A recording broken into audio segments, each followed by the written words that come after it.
नमस्कार, मैं हूं अनिल वर्मा से। कल रात के 10 बजे हैं और अब बिग बुलेटिन की शुरुआत हो रही है। आज हम फिर विधान परिषद का चुनावी रण, इस विषय पर फिर से चर्चा करेंगे, क्योंकि एक बहुत महत्वपूर्ण चुनाव है जिसमें 12 जिलों के मतदाता शामिल होते हैं। और दो चुनाव हैं, इसमें दो सीटें हैं। एक स्नातक सीट कही जाती है, इसमें स्नातक मतदाता वोट डालते हैं।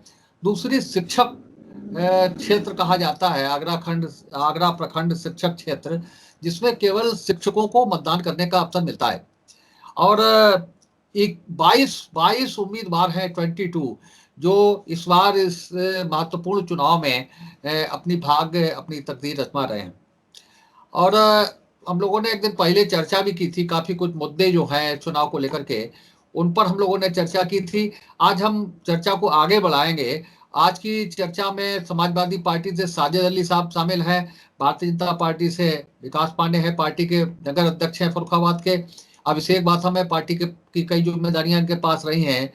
और कांग्रेस से विवेक नारायण मिश्रा जी हैं, शुभम तिवारी है, पार्टी के वरिष्ठ नेता हैं दोनों। शुभम तिवारी वो कांग्रेस के जिला अध्यक्ष हैं। और तो ये चर्चा आज विधान परिषद का चुनावी रण, ये विषय है। आज शाम तक जो पोलिंग पार्टियां हैं वो अपने अपने मतदान केंद्रों पर पहुंच गई हैं। जो प्रत्याशी हैं वो पर्ची पहुंचा रहे हैं अपने अपने मतदाताओं के घर पर। और एक अजीब सा चुनाव है। इसमें सबसे प्रमुख बात यह है कि इसमें मतदाता सूची निर्वाचन आयोग तैयार नहीं करता। इसमें जो उम्मीदवार होते हैं उन्हें खुद ही अपने संबंधित मतदाता बनाने होते हैं और मतदाता सूची को स्वरूप दिलाना होता है। तो ये पूरी तरह से लगभग 2 साल से जो उम्मीदवार हैं, चुनाव लड़ने के जो दावेदार हैं, वो तैयारी में लगे हैं। इसमें माध्यमिक शिक्षक संघ के उम्मीदवार हैं, राज्य कर्मचारी संयुक्त परिषद के उम्मीदवार हैं। इन लोगों के पास भी बहुत मास वोट है। राज्य कर्मचारी संयुक्त परिषद के अध्यक्ष हैं हरिशंकर तिवारी, और जगबीर किशोर जैन जी, जो माध्यमिक शिक्षक संघ के विधायक, विधान परिषद सदस्य कई बार से चुने जा चुके हैं और बिल्कुल अभेद्य दुर्ग है। और जैसा कि एक दिन पहले की चर्चा में अनिल गंगवार जी कह रहे थे, समाजवादी पार्टी के नेता, उन्होंने कहा कि एक बहुत पकड़ने की बात थी आप लोग कि उन्होंने कि समाजवादी पार्टी शिक्षकों के लिए संघर्ष नहीं करती। जब शिक्षकों के लिए संघर्ष की बात आती है तब माध्यमिक शिक्षक संघ ही दिखाई पड़ता है। यही स्थिति है भारतीय जनता पार्टी की। जो माध्यमिक शिक्षक संघ के जिलाध्यक्ष है लाला राम दुबे, उनका साफ कहना है कि वैसे तो हम भाजपा के समर्थक हैं, लेकिन इस चुनाव में हम शिक्षक संघ के साथ हैं, जगबीर किशोर जैन के साथ में हैं। तो ये का जो ढांचा है इस चुनाव का, वो तैयार है। और सुबह 8 बजे से मतदान शुरू होगा, शाम को 5 बजे तक मतदान खत्म होना है। इस चुनाव में ईवीएम का इस्तेमाल नहीं होता है, और जो निशान लगाने वाला मोहर है वो भी नहीं लगती। इसमें पेन से जो आपका जिस कैंडिडेट को आपको वोट देना है उसके आगे 1 लिखना होता है। तो ये प्रक्रिया है इस पूरे चुनाव की। कुछ चीजें हैं जिनको लेकर के आज हम चर्चा करने वाले हैं। जब स्नातक और शिक्षक निर्वाचन क्षेत्र की बनाए गए होंगे और ये स्वरूप निखारा गया होगा कि इस क्षेत्र से केवल शिक्षक ही विधान परिषद में पहुंचे, जो अपर हाउस है हमारे विधानमंडल दल का और विधानमंडल का, और जो स्नातक क्षेत्र है वहां से केवल स्नातक उम्मीदवार चुनाव जीत करके पहुंचे, स्नातकों का प्रतिनिधित्व करें। लेकिन जो स्थिति राजनीतिक दलों ने की है वो स्थिति बड़ा उस तरह आम चुनाव की तरह से हो गई है। इस चुनाव में भी जो स्नातक के दूर दूर नहीं है, हाई स्कूल फेल हैं या 8वीं पास हैं, वो भी इस चुनाव में उन कार्यकर्ताओं को भी भाजपा ने, सपा ने, कांग्रेस ने इस चुनाव में लगाया। तो ये बड़ा शर्मनाक स्थिति है कि कुछ चुनाव जो कुछ अलग क्षेत्रों के लिए हैं, उन्हें सामान्य चुनाव की तरह से नहीं बनाया जाना चाहिए। अगर सामान्य चुनाव की तरह से ही बनाया जाना था तो इस अलग से स्नातकों और शिक्षकों के लिए अलग से सीट छोड़ने का कोई सवाल उठता नहीं था। तो हम इन सारे बिंदुओं को लेकर के आज फिर चर्चा को आगे बढ़ा रहे हैं। और सबसे बड़ी चीज ये है कि जो मुद्दे हैं इस चुनाव को, कई कई मुद्दों पर हम लोग चर्चा की थी। पुरानी पेंशन का मुद्दा है, नौजवानों को रोजगार का मुद्दा है, रोजगार छिने हैं तमाम नौजवानों के, रोजगार के अवसर उपलब्ध नहीं है, परीक्षाओं में ठगा जा रहा है, परीक्षा फॉर्म भरने के बाद में तमाम फीस जमा करने के बाद में जो परीक्षाएं हैं वो स्थगित हो जाती हैं। तो ये तमाम चीजें हैं। इसके बाद में भी भारतीय जनता पार्टी की पूरी तैयारी है कि ये दोनों चुनाव उसकी झोली में आए और उसके लिए बहुत व्यापक तौर पर तैयारियां हैं। अब शासन सत्ता भी भाजपा के साथ है।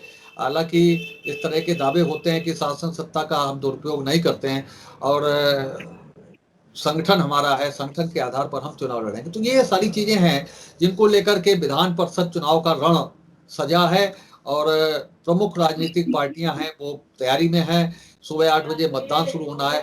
शुभम तिवारी जी, क्या लग रहा है कि ये जो चर्चा की शुरुआत करनी है कि इस पढ़े लिखों के चुनाव को भी आपने हाई स्कूल और हाई स्कूल फेल लोगों के सुपुर्द कर दिया, क्या इतना ज्यादा जरूरी था? जैसा जैसा बैंक के चुनाव में हुआ था, ग्रामीण सहकारिता सहकारी बैंक के चुनाव में, जिन्हें सहकारिता से दूर दूर तक लेना देना नहीं, उनकी भी भीड़, उनका भी मजमा वहां पर इकट्ठा किया गया। तो क्या भारतीय जनता पार्टी जो सरकार में है, इस पूरे चुनाव के पहले की जो पृष्ठभूमि है उसको लेकर के क्या संकेत देना चाहती है कि अगर सरकार रहेगी तो हर चुनाव हमारा रहेगा? क्या आपकी पार्टी क्या सोचती है इस बारे में? देखिए शेखर जी, एक पत्रकार के दृष्टिकोण से आपने जो आरोप लगाया है उसमें आपने भारतीय जनता पार्टी के साथ अन्य दलों के लिए भी एक ही जैसी जो सोच रखी है। तो मैं पहले एक बात बड़ा साफ तौर पे यहां क्लियर करना चाहूंगा कि आज आपका ये सवाल उठाना लाजमी है कि जो स्थिति आज आपको देखने को मिल रही है कि स्नातक के चुनाव में और एमएलसी के चुनाव में जो अशिक्षित लोग हैं वो भी कहीं ना कहीं वोटर बन के आ गए हैं। तो आपका ये सवाल आज के परिदृश्य में, आज की सरकार के अधीन में, इस दृष्टिकोण में लाजमी है। मैं उसकी आपके सवाल की बेबाकी से तारीफ करता हूं। लेकिन आपने जहां पर जो कांग्रेस के ऊपर एक प्रश्न चिन्ह लगा दिया है, भारतीय जनता पार्टी और समाजवादी के साथ साथ, माफ कीजिएगा मैं इसका पूर्ण रूप से खंडन करता हूं कि कांग्रेस पार्टी ने, जहां तक मैंने इस एमएलसी चुनाव की पिछले 5 सालों में जो तैयारियां देखी हैं, कि उसमें कांग्रेस ने किसी भी तरीके से यहां पर, और इसी वजह से यही एक कारण है कि हम बहुत सी सीटों पे कहीं ना कहीं कमजोर भी हैं, पिछड़े भी हैं। हम उस बात को आपके सामने एक्सेप्ट करते हैं क्योंकि हम लोगों का दृष्टिकोण ये नहीं रहा कि लोकतंत्र का मजाक बनाने जैसी कभी कोई स्थिति बनाई जाए कि हम लोग, जो लोग स्नातक नहीं हैं उनको जो है यहां पर स्नातक बना के, फर्जी डिग्रियां बना के और वोटर बना दें। ये कांग्रेस का पक्ष मैं आपके सामने रख रहा हूं। और ये बात तो गलत है। हमने जो कहा है, हमारी खबर का, हमारी आज की चर्चा का जो विषय, आप दूसरी तरफ बोल रहे हैं। गैर स्नातक मतदाता सूची में किसी सूरत में शामिल नहीं हो सकता। गैर स्नातक मतदाता सूची में किसी सूरत में शामिल नहीं हो सकता। गैर स्नातक मतदाता सूची में मैं आज की डिबेट का मकसद यही है कि ये चुनाव अगर पढ़े लिखों के हाथ में ही रहता तो शायद ज्यादा खूबसूरत होता। जो गैर स्नातक है, ये आपकी दलील कतई किसी सूरत में जो स्नातक नहीं है वो मतदाता सूची में शामिल ही नहीं हो सकता। अगर आपने कराए हैं तो आपने लोकतंत्र की हत्या की है। तो ये चीज नहीं है। हमारी स्टोरी का एंगल केवल यही है कि पढ़े लिखों के चुनाव को हमने ऐसे लोगों के हाथों में सौंप दिया है जिनका स्नातकों से, पढ़े लिखों की समस्याओं से, पढ़े लिखों के मुद्दों से कोई लेना देना नहीं।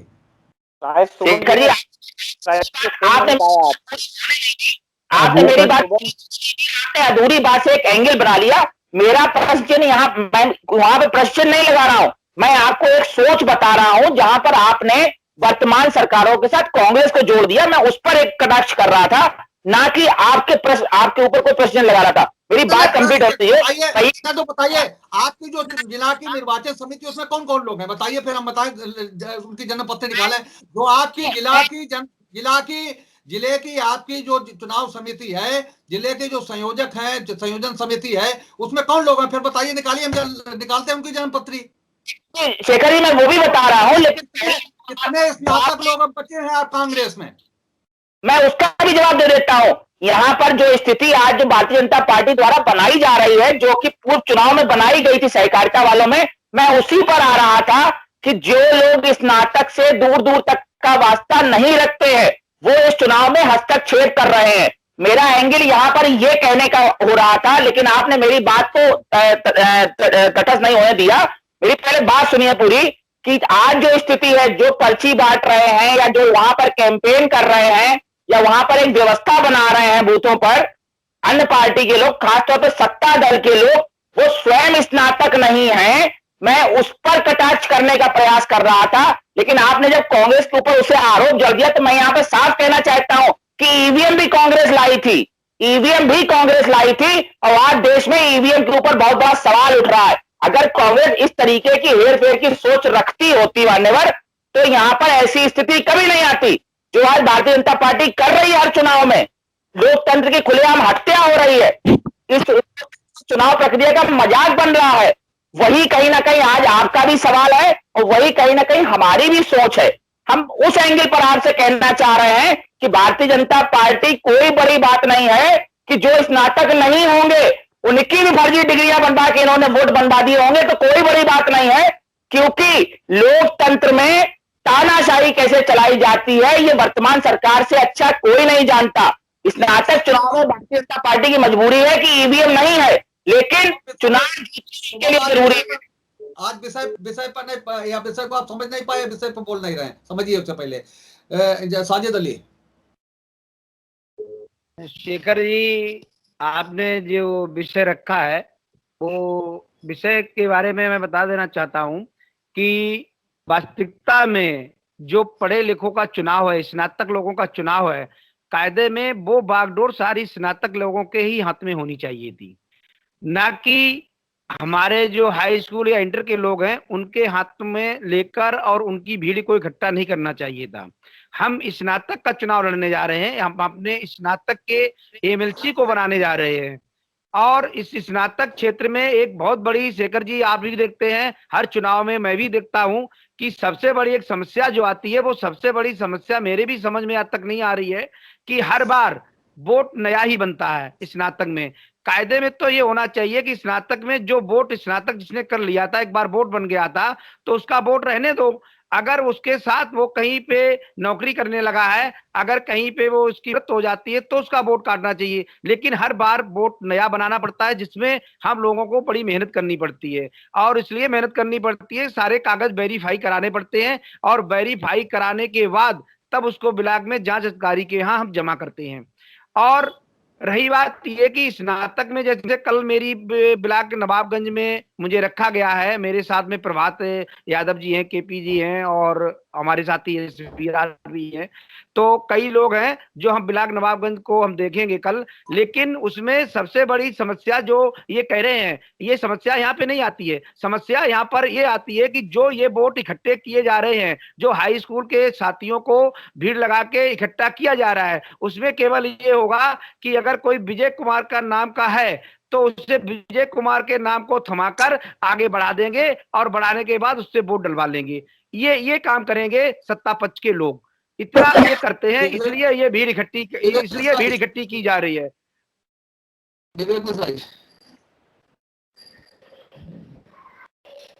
बोलिए, क्या वो मिश्रा जी? अच्छा जी, विवेकनाथ मिश्रा जी। हाँ जी बोलिए। ये आपका जो विषय है, ये थोड़ा सा स्पष्ट और करिए। जैसा कि साजिद भाई ने बताया कि भीड़ इकट्ठी होना या उनको चुनाव का संचालन की जिम्मेदारी या और तरीके से वो उसमें कर रहे हैं, तो देखिए लोकतंत्र में हमारे यहाँ तो डेमोक्रेसी में आप जानते हैं कि democracy for the public, of the public, to the public. तो इसमें शिक्षा का स्थान तो कहीं, यहाँ तो बहुमत की बात कही जाती है लोकतंत्र में। तो अगर एमएलसी का चुनाव हो, चाहे स्नातक का हो या शिक्षक का हो, इसमें जो हमारे कैंपेनिंग में लोग लगे हैं उनका शिक्षा से मतलब न जोड़ के जो वोटर हमारे हैं, वो वोटर हमारे स्नातक हैं, वो वोट डाल रहे हैं, बस ये इसको इसलिए बात है ये। और आप बात करते हैं अगर इसकी, तो जो हमारे देश में शिक्षा मंत्री, मानव संसाधन मंत्री जिनकी डिग्री विवाद में है वो हो सकते हैं, या जो सर्वोच्च पद पे बैठा हुआ जिसकी शिक्षा विवादित है।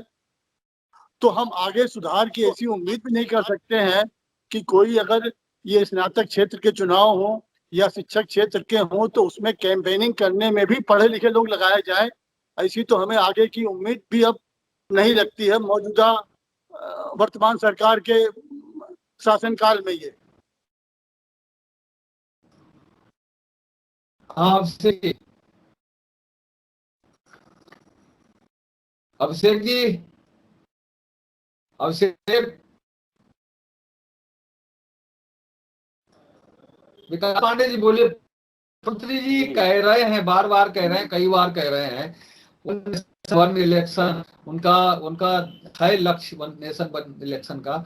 और ये सब जब तक स्थितियां नहीं बनती हैं तब तक इन स्थितियों से गुजरना ही पड़ेगा। विकास पांडे जी भाई साहब, मैं बड़े स्पष्ट रूप से ये विषय रख देना चाहता हूँ। सबसे पहले तो मैं साधुवाद देना चाहता हूँ कि आप हमेशा ऐसे मुद्दों को उठाते हैं जिनको लेकर के कहीं ना कहीं सामाजिक ताने वाने के ऊपर भी कभी कभी प्रश्न चिन्ह उठते हैं कि आज आजादी के 70 वर्ष बाद भी इस देश में ऐसी स्थितियां नहीं हैं कि देश का एक एक बच्चा साक्षर हो, एक एक व्यक्ति साक्षर हो।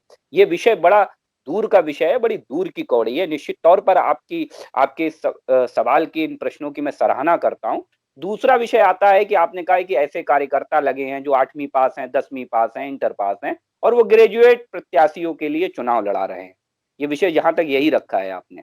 मैं जहां तक आपको बता दूं कि किसी भी राजनीतिक दल का जब विषय आता है तो राजनीतिक दल अपने जब संगठन के ताना वाना बुनते हैं तो वो लोकतांत्रिक व्यवस्था के हिसाब से बुनते हैं। जैसा कि हमारे मिश्रा जी भाई साहब ने कहा, कांग्रेस के प्रवक्ता ने विषय रखा, तो बिल्कुल ठीक रखा कि फॉर द प्यूपिल बाय द प्यूपिल, ये एक बड़ी व्यवस्था है और इसमें ये कहीं नहीं डिफाइन हो सकता है कि फला चुनाव फला लोग ही लड़ाएंगे और फला चुनाव फला लोग ही लड़ाएंगे, क्योंकि लोकतंत्र में चुनाव लड़ाने को हर व्यक्ति स्वतंत्र है।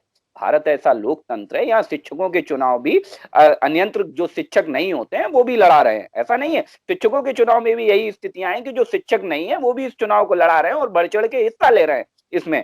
तो ये विषय एक अलग विषय हो गया है मेरे हिसाब से। दूसरा मैं विषय स्पष्ट करके रख दूं, कांग्रेस के प्रवक्ता ने जो सवाल उठाया, मैं कांग्रेस के प्रवक्ता को जवाब देने से पहले एक विषय रखना चाहता हूं। कांग्रेस सत्ता से दूर हो चुकी है और मुझे यकीन नहीं और विश्वास होता चल रहा है कि सत्ता से दूरी इनके मानसिक दिवालियापन का कारण होती जा रही है। या तो कांग्रेस के प्रवक्ता ने अपनी पार्टी के लिए वोट नहीं बनवाए हैं या उन्हें पता नहीं है कि वोटों की प्रक्रिया क्या होती है, कैसे शिक्षक स्नातक में वोट बनते हैं।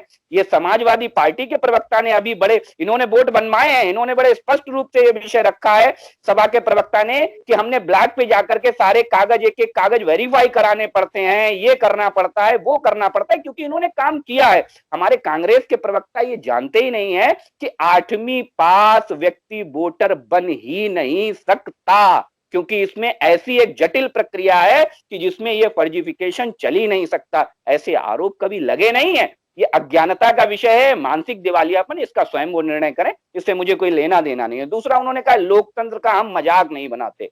भाई साहब, मैं फिर आपसे कहता हूं, धैर्य पूर्वक सुनिएगा, फड़फड़ाइएगा मत कि लोकतंत्र के मजाक बनाने में कांग्रेस नंबर 1 नहीं है, वैश्विक रूप से नंबर 1 है। वैश्विक रूप से मैं ये बड़ा स्पष्ट रूप से कहना चाहता हूं कि जब लोकतंत्र की धज्जियां उड़ाने की बात आती है तो कांग्रेस का कोई सानी नहीं है, कोई मुकाबला नहीं है पूरे वैश्विक स्तर पर, जिसकी प्रतिपूर्ति है कि देश की अदालत को हस्तक्षेप करना पड़ा था और इंदिरा गांधी देश के प्रधानमंत्री का निर्वाचन अवैध करार दे दिया गया था।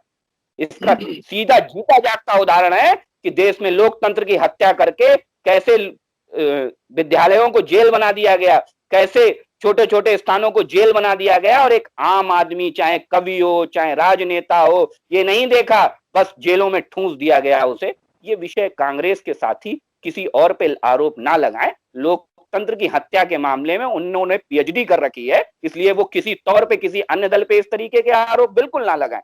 दूसरा विषय मैं स्पष्ट कर दूं, भारतीय जनता पार्टी का कार्यकर्ता, एक एक कार्यकर्ता बहुत मूल्यवान है और अपना 100% अपनी पार्टी को देना जानता है। मैं हमेशा से कहता हूं कि हम अपने कार्यकर्ताओं के भरोसे ही चुनाव जीतते हैं। ईवीएम का राग अलापा कांग्रेस के प्रवक्ता ने, क्या कांग्रेस के प्रवक्ता इस बात की तस्दीक करेंगे कि सोनिया गांधी कल जाके ईवीएम के विरोध में इस्तीफा दें कि रायबरेली में ईवीएम से चुनाव होता है और हम जीत के आते हैं, बड़े मतों से जीत के आते हैं साहब, वो अवैध है क्योंकि वहां पे ईवीएम से चुनाव हुआ। रायबरेली का ईवीएम का चुनाव सही है, पंजाब में सरकार ईवीएम की सही है, राजस्थान में ईवीएम की सरकार सही है, लेकिन उत्तर प्रदेश की ईवीएम की सरकार ठीक नहीं है, महाराष्ट्र की क्या बोलते हैं, मध्य प्रदेश की ईवीएम की सरकार ठीक नहीं है, देश की ईवीएम की सरकार ठीक नहीं है। कांग्रेस का दोहरा रवैया, दोहरा चरित्र पूरा देश जान चुका है, समझ चुका है, मगर कांग्रेस के लोग कोई सुधार करना नहीं चाहते। अभिषेक जी बोल रहे हैं।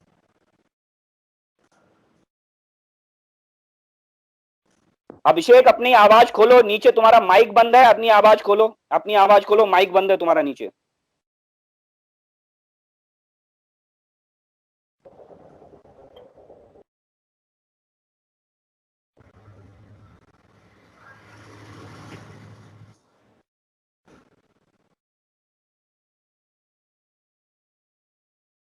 आवाज नहीं आ रही अभिषेक की।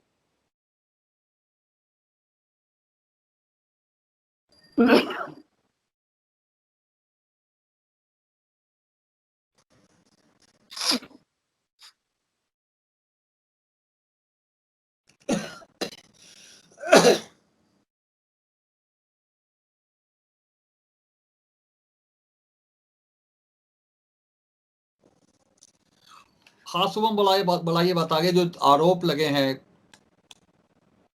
देखिए बहुत धैर्यपूर्वक, जी मेरी आवाज आ रही है? आ रही।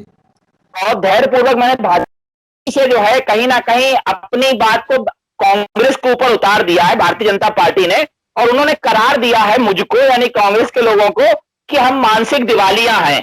ठीक है साहब, हम मानसिक दिवालिया हैं क्योंकि देश का किसान इस समय दिवालिया हो गया है। हम दिवालिया हैं क्योंकि बेरोजगार दिवालिया हो चुका है। हम दिवालिया हैं क्योंकि देश का व्यापारी है। शुभम विषय पर रहिए, कोई नहीं देखेगा। आज कल चुनाव है, कितने पे रहिए, चुनाव से रहिए, चुनाव के मुद्दे किसान पे डिबेट हो, मैं ये जरूर बैठा लिया। जब आप जिस तरीके की आप इस्तेमाल करेंगे भाषा वैसी सुनिए, जिस तरीके से आप आज अपने आप को साफ सुथरा साबित प्रयास कर रहे हैं, ऐसा बैठा लिया। ऐसा चुनाव बताइए भारतीय जनता पार्टी के कार्यकाल में जिस पर सवाल ना उठा हो, चाहे बिहार का चुनाव हो, चाहे आपके अब तो साहब सदन के जो है जो साजिद अली जी विषय पे बोलिए। साजिद अली जी क्या मुद्दे चुनाव बताइए। हेलो, ये जो शंका कल की है, कल की शंका केवल इसको लेकर है कि जिस तरीके से अभी सहकारिता के चुनाव हुए थे और सारी फौज लगा दी गई थी और सहकारिता में जो धांधली की थी, उस धांधली का डर कल हम लोगों को लग रहा है कि कल वही धांधली स्नातक चुनाव में न दोहरा दी जाए। इस चुनाव में जो अंतों की फौज कर दी जाएगी और उनसे कहीं पर वोट न फर्जी डलवाए जाएं। केवल वोट तो सही बने हैं, वोट की कोई नहीं है, वोट सही बने हैं, लेकिन एक हुआ है सादे जो फॉर्म हम लोगों ने जमा किए हैं, अगर हमने फॉर्म जमा किए है तो बहुत मुश्किल से उसमें से 500 भी वोट नहीं बनाए गए हैं, क्योंकि ये जान लिया गया है कि समाजवादी पार्टी ने फॉर्म को जमा किए हैं तो ज्यादातर उनको रिजेक्ट किया गया है। और ये है कि भीड़ इकट्ठी होगी हाई स्कूल वालों की, इंटर वालों की, केवल वो अपना आधार कार्ड लेकर कहीं पर लेकर कहीं ये धांधली न कर बैठे, धांधली से वोट डाले। इसलिए हम लोग बूथ स्तर पर मजबूती से रहेंगे और बूथ स्तर पर देखेंगे। दूसरी बात यह है कि जो स्नातक का चुनाव हो रहा है, स्नातक का चुनाव इसलिए हो रहा है हम लोगों के जो बच्चे पढ़ रहे हैं उनकी फीस जो बढ़ी हुई है उसके लिए सदन में आवाज उठाई जाए, और उसके लिए आवाज उठाई जाए जो शोषित हैं, जो गरीब हैं, पिछड़े हैं, जिनके पास पढ़ाई का, उनके लिए हमारे विधान सभा में आवाज उठाया जाए और फीस कम की जाए, क्योंकि फीस इतनी बढ़ा दी गई है कि जिससे कोई भी पढ़ाई गरीब का बच्चा पढ़ ही नहीं सकता है और पढ़ ही नहीं सकता है। दूसरी बात यह है कि जब हमारे ये जो है बात करते हैं हाई स्कूल और इंटर वालों की फौज लगाने की, तो हाई स्कूल इंटर वालों की तो फौज की बात छोड़ दो, ये लोग जो अनपढ़ की बात चल रही है, और अनपढ़ तो इसमें कई लोग हैं। अभी हमने वीडियो देख रहे थे कुछ दिनों पहले कि उत्तराखंड में एक पत्रकार जी ने, शेखर भाई आपके शिक्षा मंत्री जी से पहाड़ा पूछ लिया, उन्हें पहाड़ा नहीं आता था। उन्होंने कहा नहीं फिर देख लेंगे, फिर बता देंगे, फिर कर लेंगे। तो ऐसे जगह पे लोग पहुंच जाते हैं जिन्हें कुछ आता नहीं है, वो शिक्षा मंत्री बन जाते हैं। अभी भाई साहब कांग्रेस के कह रहे थे कि शिक्षा मंत्री, केंद्र की शिक्षा मंत्री का इनकी डिग्री का आज तक पता नहीं है कि कितना पढ़ी है नहीं पढ़ी है। इसी तरीके से भी बिहार विधानसभा में तारा सिंह जी ने जो शपथ ली थी, वो कह रहे थे, उनकी वीडियो क्लिप देखिए आप लोग, वो कह रहे थे कि जो है नीतीश जी, अब उन्हें यही नहीं मालूम 15 साल नीतीश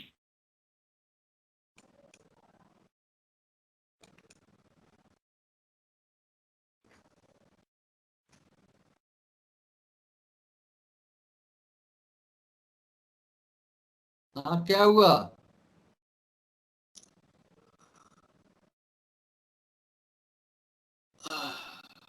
हाँ साजिद भाई क्या हुआ, बंद हो गई आवाज? विवेक मिश्रा बुलाइए बात आगे। हेलो जी हाँ हमने कहा हाँ अनिल जी एक बात तो है भाई साहब, एक मिनट मेरी सुन लीजिएगा, एक मिनट। जो साजिद जैसा भाई कि ने कहा, हमारे समाजवादी पार्टी के प्रवक्ता बड़ा आसानी, अभिषेक आवाज नहीं आ रही आपकी। अभिषेक जी नेटवर्क की समस्या है आपको, आवाज नहीं आपकी आ रही। हाँ आप देख रही है। वर्मा जी आवाज आ रही है? हाँ जी, हाँ मैंने कहा जो हमारे समाजवादी पार्टी के साथी साजिद भाई ने जो बात कही कि सहकारिता के चुनाव में जो हुआ वो एक जनपद की बात नहीं थी, वो पूरे प्रदेश में हुआ। उसकी आशंका इस चुनाव में भी है, उसकी आशंका इस चुनाव में भी है कि जो ये कैंपेनिंग कर रहे हैं लोग हैं, उस बहाने से वो भीड़ इकट्ठी करी जाए और इस तरीके के प्रशासन उनके साथ है, प्रशासन पे उनका दबाव है, तो वो उसके तहत ये फर्जी वोटिंग करा सकते हैं। लेकिन दूसरा जो सबसे अहम सवाल ये है कि जो आज इस डिबेट से आपके इस इतना मौजूद आपने विषय रखा उससे उभर के आता है कि आज जो नैतिकता और सुशासन की बात जो भाषणों में कही गई, जिसपे देश की जनता ने भरोसा किया, भारी बहुमत दिया, आज उन प्रधानमंत्री के मन की बात ही कभी नहीं बन पाई, या उन्होंने कभी ऐसे इस तरह के सवाल नहीं उठाए कि जो आपने उठाए हैं। और इसके लिए आगे कुछ कदम उठाने चाहिए थे, ये उम्मीद थी देश के प्रबुद्ध वर्ग को, लेकिन उनकी खुद ही की डिग्री विवादित है, जिसको वो शिक्षा मंत्री बनाते हैं, मानव संसाधन मंत्री बनाते हैं, इतने अहम पद पे उनकी भी डिग्री विवादित है। तो ऐसे लोगों के हाथ में फिर वही बात आ जाती है। आगे की सुधार की तो उम्मीद बनती थी कि शायद सुशासन की बात करने वाले शायद जब शासन में आए तो इस तरह के कदम उठाएंगे, जिससे कि जो आपका सवाल है कि स्नातक के चुनाव में या शिक्षक के चुनाव में कैंपेनिंग करने वाले लोग भी पढ़े लिखे हों, इसकी तो आगे की उम्मीद ही धूमिल हो चुकी है। अभिषेक जी आवाज आ रही है? सही हुई? हेलो हाँ बोलो भाई साहब, जैसा कि समाजवादी पार्टी के अभिषेक प्रवक्ता ने जी। बड़ा, जी हेलो हाँ बोलिए। हेलो भाई साहब, समाजवादी हाँ पार्टी के प्रवक्ता ने बड़े आसानी से आरोप लगाए हैं कि जो है कल जो भीड़ इकट्ठी होने वाली है वो फर्जी वोटिंग करेगी। इन्होंने अभी तक जो किया, और आज इनको यही लग रहा है कि जैसा हम करते रहे वैसा ही भारतीय जनता पार्टी करेगी। इन्होंने बड़े आसानी से आरोप लगाया। सहकारिता के चुनाव में इन्होंने बहुत आसानी से आरोप लगाया कि वहाँ जो है चुनाव में धांधली हुई। क्या धांधली हुई? आपके लोग वहाँ नामांकन करने के लिए नहीं आए थे। सहकारिता में आपके लोग नामांकन करने के लिए नहीं आए थे। नामांकन हो रहा था कोऑपरेटिव बैंक में, आपके लोग जो है जिलाधिकारी के यहाँ धरना दे रहे। नामांकन हो रहा था सहकारिता कोऑपरेटिव बैंक में, आपके लोग जो है धरना दे रहे थे जिलाधिकारी के यहाँ।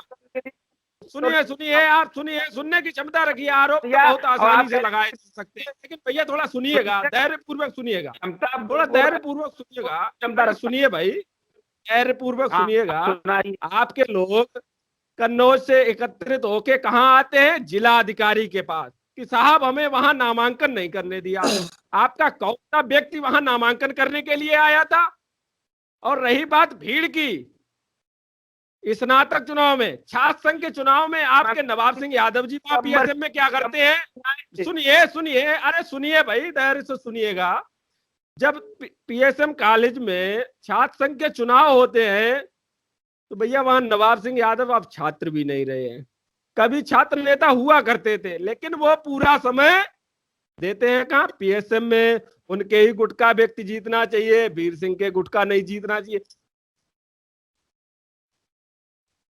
बद्री विशाल कॉलेज में जब चुनाव होते थे तो वहां छात्र नेता नहीं चुनाव लड़ते थे, छात्र नेता रह चुके होते थे चुनाव लड़ाया करते थे। बद्री कॉलेज को देखो, कन्नौज में बाद में देखो, कन्नौज से पहले बद्री विशाल का हाल देखिए कि बद्री विशाल में जब चुनाव होता था तो जो छात्र नेता रह चुके होते थे, जो पढ़ते नहीं थे, जिनकी पढ़ाई खत्म हो चुकी होती थी, वो चुनाव कराते थे, वो अपने गुट का चुनाव लड़वाते थे। तो ये हर जगह होता है कि हम राजनीति करेंगे और छात्र की राजनीति करेंगे, तो छात्र के अपने हर डिग्री कॉलेज में हम अपना अध्यक्ष रखेंगे। तो इसमें कोई बड़ी बात नहीं है कि नवाब सिंह क्या करते हैं। नवाब सिंह सही कर, नवाब सिंह अपने गुट का अगर छात्र नेता बनाएंगे तभी तो हमारी पार्टी आगे बढ़ेगी। हम छात्रों को जब साथ लेके चलेंगे, जब छात्रों की बात को उठाएंगे तभी तो आगे हम बढ़ेंगे। जब छात्रों की बात को नहीं उठाएंगे तो आगे कैसे बढ़ेगी? भाई साहब मैंने बड़ी बड़ी दलीलें सुनी है भाई साहब। हमारे साजिद भाई साहब समाजवादी के प्रवक्ता ने भी बड़े जोर शोर से चीजें रखी। मैं एक बात इनसे पूछना चाहता हूँ, असीम यादव थोड़ा नीचे किसको थोड़ा, असीम यादव जी ये चुनाव कैसे जीते थे?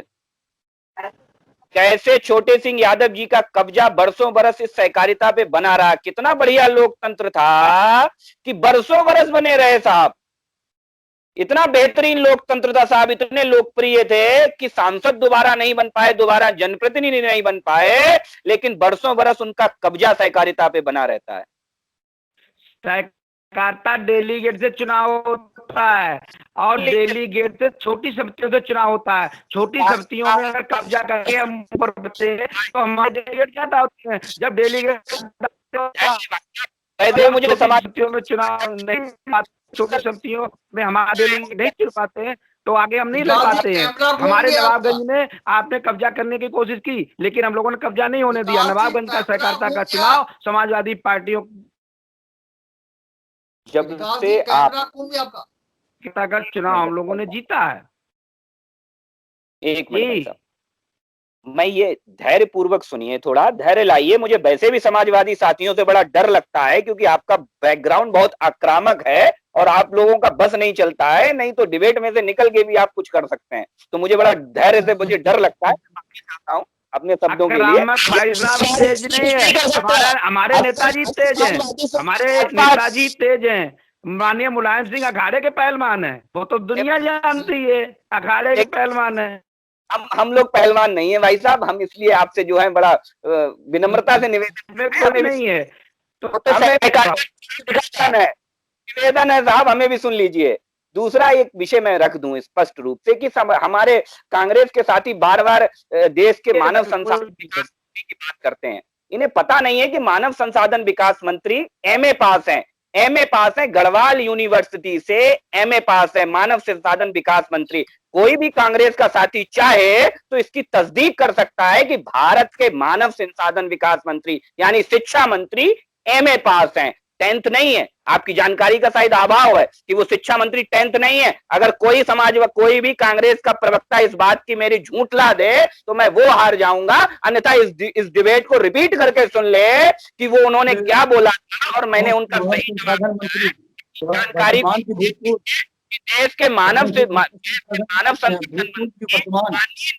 माननीय निशंक जी एमए पास हैं गढ़वाल यूनिवर्सिटी से। आपकी जानकारी सबसे बड़ी दिक्कत कांग्रेस के साथियों को मतलब है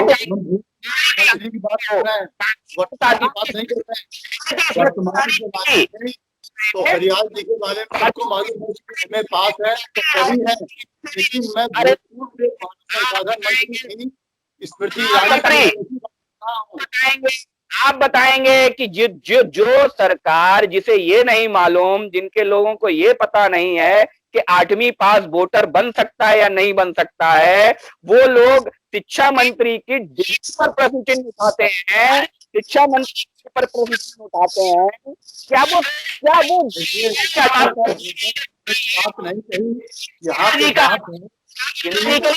आप बोल रहे हैं और धन्य मन समझ लिया है। मैं कहना चाहता हूँ भाई जून में किसान बिल पास होता है, आज इतने महीनों बाद किसान का वो बिल आग निकलती है, वो भी पंजाब से निकलती है। आखिर इसका क्या मंतव्य है, मैं इस पर बहस करूंगा। मैं चाहूंगा अनिल भैया आपसे कि जब किसानों के बिल के ऊपर आप बहस करें तो निश्चित तौर पर मैं ये निवेदन करूंगा कि मुझे भी उस डिबेट में हिस्सा बनाया जाए, क्योंकि मैं जानता हूं कि कांग्रेस की कथनी और करनी और राजनीतिक अपंगता जग जाहिर हो चुकी है। उनकी राजनीतिक सोच की अपंगता देश की जनता ने देख ली है। वो अब मुद्दों पे राजनीति नहीं करना चाहते, वो मुद्दे बना के राजनीति करना चाहते हैं। ठीक है, आज की इस चर्चा को यही समाप्त कर रहे हैं। सुबह 8 बजे से मतदान है। हमारे जो स्नातक और शिक्षक क्षेत्र मतदाता हैं वो अपने अपने मतदान केंद्रों पर पहुंचे और स्वतंत्रता पूर्वक निष्पक्षता पूर्वक मतदान करें और लोकतंत्र के इस टॉपिक को भी, इस विश्राम को भी और आगे बढ़ाएं और मजबूत करें भारतीय लोकतंत्र को। इस अपील के साथ आज के इस एपिसोड को समाप्त कर रहे हैं। आज के इस एपिसोड में शामिल होने के लिए विवेक नारायण मिश्रा जी का और शुभम तिवारी जी का, विकास पांडे जी का, साजिद अली का, अभिषेक बत्तम जी का बहुत बहुत धन्यवाद। कल हम फिर मिलेंगे और फिर जो चुनावी हालचाल रहे हैं पूरे दिन के, उन पर चर्चा करेंगे। अन्य जिलों से भी हमारे पास सूचनाएं होंगी और उसके बाद में हम इस चर्चा को और आगे बढ़ाएंगे, क्योंकि चुनाव के समय चुनाव की चर्चा ही लोग सुनना चाहते हैं, देखना चाहते हैं। आज की चर्चा में भाग लेने के आपका बहुत बहुत धन्यवाद पुनः, और कल हम फिर मिलेंगे एक नई चर्चा को लेकर के, एक नई डिबेट को लेकर के। तब तक के लिए इजाजत दीजिए। शुभ रात्रि। नमस्कार, मैं हूं अनिल वर्मा शेखर। उम्मीद है आपको हमारा ये एपिसोड पसंद आया होगा। आप इसे लाइक करिए, अपने दोस्तों के साथ शेयर करिए और हमारे चैनल को सब्सक्राइब करिए। यही आपसे निवेदन है। धन्यवाद।